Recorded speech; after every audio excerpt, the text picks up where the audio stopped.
During the election campaign, President Trump vowed to keep the Guantanamo Bay prison open. The White House is now signaling intentions on sticking to the controversial promise made by America's commander-in-chief. RT's Marina Portnaya brings us the details.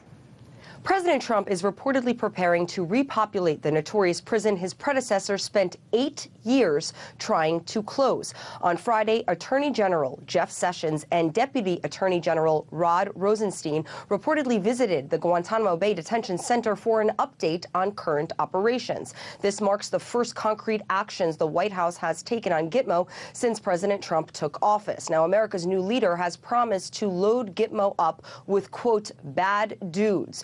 The U.S. Attorney General, meanwhile, calls the prison a very fine place, insisting there's no legal reason not to send new detainees there. Since Barack Obama left the Oval, 41 detainees remain at Gitmo. 5 are cleared for transfer and 26 are being held indefinitely.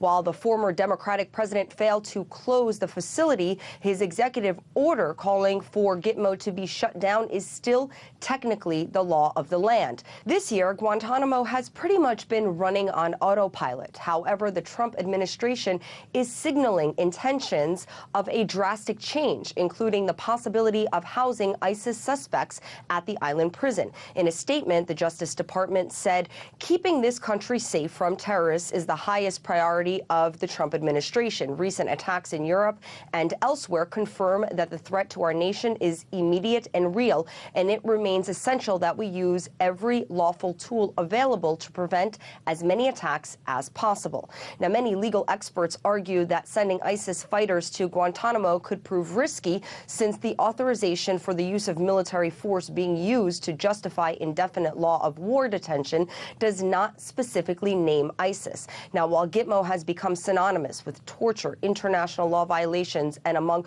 the worst consequences of America's war on terror, many Republican lawmakers are now embracing the prison as a symbol of strength and toughness.